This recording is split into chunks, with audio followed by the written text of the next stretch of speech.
It was a gray Tuesday afternoon in late autumn, when Emily Harper's world suddenly went black.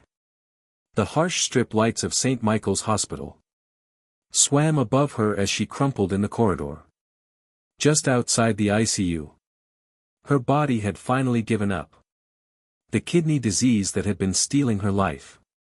Bit by bit for over a year. Nurses came running. Calling codes. Shouting orders she could barely hear. Through the roaring pain in her head. She was 28. She thought. This is it. This is how it ends. Alone. In a hospital hallway.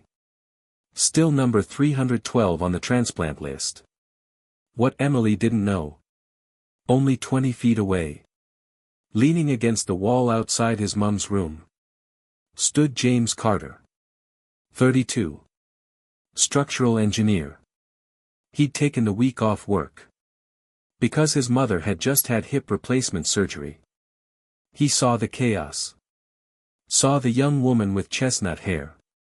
Collapse like a broken marionette. Saw the pure terror in her eyes. Before they rolled back. Something reached inside his chest. And squeezed his heart hard. He didn't know her name. Didn't know her story. Knew only one thing. She was dying. And he couldn't just stand there. After they stabilized her. After they wheeled her away. James walked up to one of the nurses. Quietly. Calmly. What's wrong with her? Is there anything I can do? The nurse, tired, kind, a little stunned. Explained. End-stage renal failure. Desperately needs a transplant. Very rare blood type. Almost impossible to find a match. James didn't even pause. He just said 3 words. That would rewrite both their futures. Test me too. The nurse blinked. Look, love, you don't even know her. There's surgery, recovery, risks. James shook his head slowly. Test me too. Something in his voice stopped the argument. She wrote down his details. Said she'd pass them to the transplant team. James went back to his mum's room. Sat in the horrible plastic chair. And didn't say a word about it. His mother would have called him mad. And maybe he was. But it felt like the only sane thing left to do. 3 days later. His phone rang. His hands actually shook. Perfect match. Not just compatible. The kind of 6 out of 6 dream match. Coordinators almost never see. They asked him 5 times if he was sure. Reminded him he could walk away. No guilt. No obligation. James didn't walk away. He booked the surgery for the following week. Emily woke up groggy. Drowning in morphine and disbelief. The consultant leaned close and said. An anonymous living donor gave you a kidney. The operation went beautifully.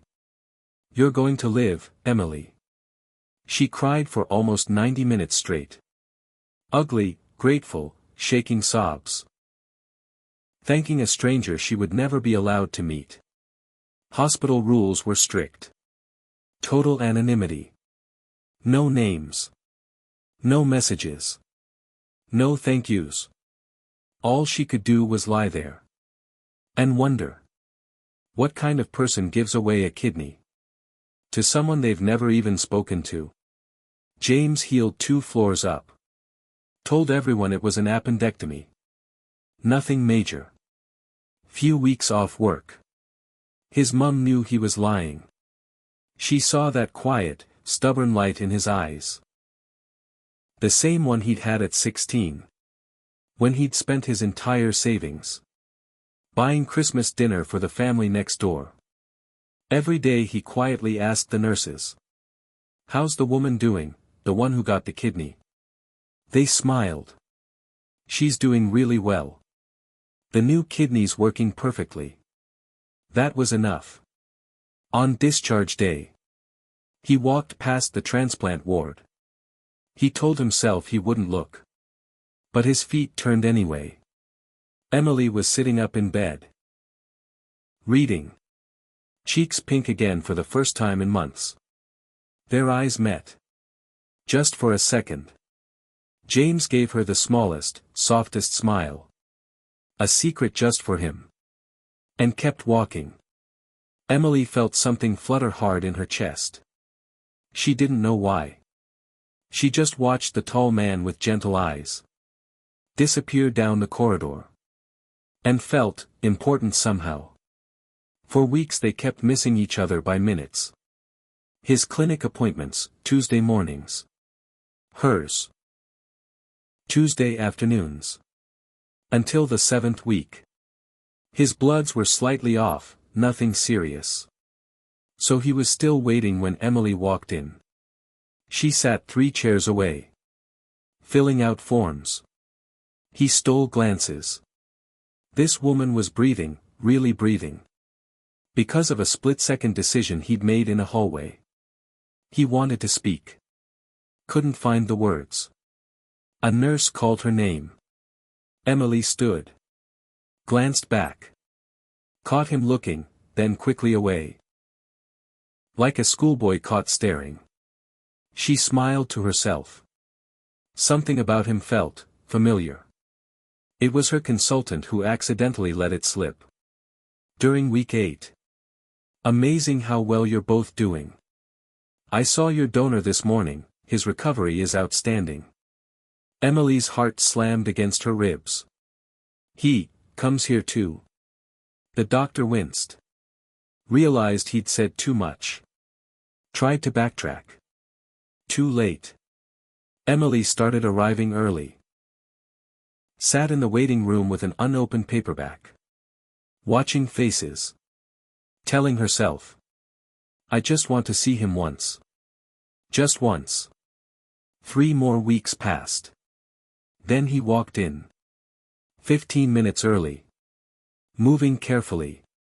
One hand occasionally brushing his right side. Emily knew instantly. Same height. Same quiet way of standing. Same kind eyes. Their gazes locked. Neither looked away this time. She stood on shaky legs. Walked over. It was you. Wasn't it? James could have lied. Could have left. Instead he gave one small nod. How did you know? Emily touched her side, the hidden scar. I don't know. I just felt it. They sat. Talked. Missed both appointments completely. He told her about the collapse. The instinct. The lies to his family. She told him about dialysis. About giving up hope. About waking up after surgery. And realizing she wasn't dying anymore. They talked until the clinic manager gently asked them to reschedule or leave. Outside in the car park. Neither wanted to say goodbye. Can I buy you a coffee? James asked. Quiet. A little nervous. Emily smiled, really smiled. I'm pretty sure I owe you coffee for life. They went to a little Greasy Spoon cafe nearby. Stayed until the evening crowd arrived. He loved old black and white westerns. Hated olives. Always wanted to learn guitar properly. She taught Year 7 art. Collected old postcards from the 1950s. Could recite The Princess Bride word for word. Coffee after appointments became routine. Then dinners. Then whole weekends, walks in the peaks. Art galleries, Sunday markets. 6 months after that hallway moment. They were never apart for long. They didn't label it. Didn't need to. It felt too big for words. One Saturday brunch. Her best friend Sophie said it plainly. You're in love with him. Emily tried to argue. Tried to call it gratitude. Sophie just laughed. You love him because he makes you laugh till your sides hurt. Because he remembers you hate skinny lattes. Because he looks at you like you hung the moon. The kidney is just the opening line of your wedding speech. That night Emily couldn't sleep. She thought about the way her stomach flipped when he smiled. The safety she felt beside him. The future she suddenly could picture, clearly. And she knew. She was completely, terrifyingly in love with James Carter. James had known for months. Since her first Real laugh at his awful dad joke. Since she brought him soup when he had man flu. Since every single time he looked at her.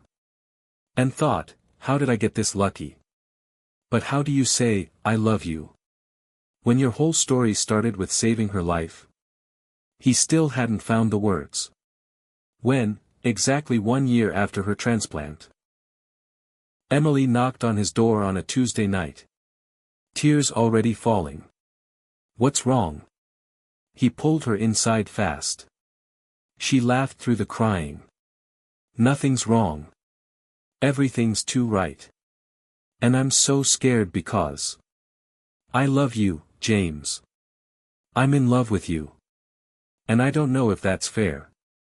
Or weird. Or if you feel you have to. He kissed her. No grand speech.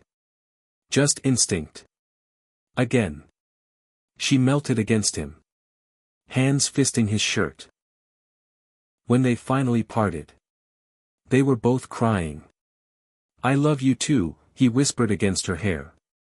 I've loved you since you were just a woman falling in a corridor. I loved you when you were only a name on a chart. I've loved you through every coffee, every walk, every single day I've watched you live. 3 months later. On a windy hill overlooking Sheffield. James dropped to one knee. With a ring he'd carried for weeks. He had a whole speech ready. Souls. Destiny. Meant to save each other twice. But all that came out was. Will you marry me? Emily said yes. Before he finished the question. 1 year to the day after he gave her his kidney. They married in the hospital chapel. Small, quiet, perfect. Her consultant walked her down the aisle. James's mum cried from the first hymn to the last. Their vows made everyone sob. Emily promised. To love him with every beat of her borrowed heart. To live every day full and bright. To be his home, always. James promised. To stand by her. To protect her. To never once regret the easiest decision he ever made. When the officiant said, husband and wife. And James kissed her. Emily remembered that Tuesday when everything went dark. She remembered the stranger. Who refused to let her story end. And now that stranger was her husband. Her best friend. Her forever. They walked out hand in hand. Two people who had saved each other. In every way a person can be saved. And if Emily sometimes touched the scar on her side. And if James sometimes woke at 3 a.m. just to listen to her breathe. Those were only quiet thank yous. To the miracle. That started with kindness. And ended with love. Some people come into your life for a reason. And sometimes that reason is to show you what love actually looks like.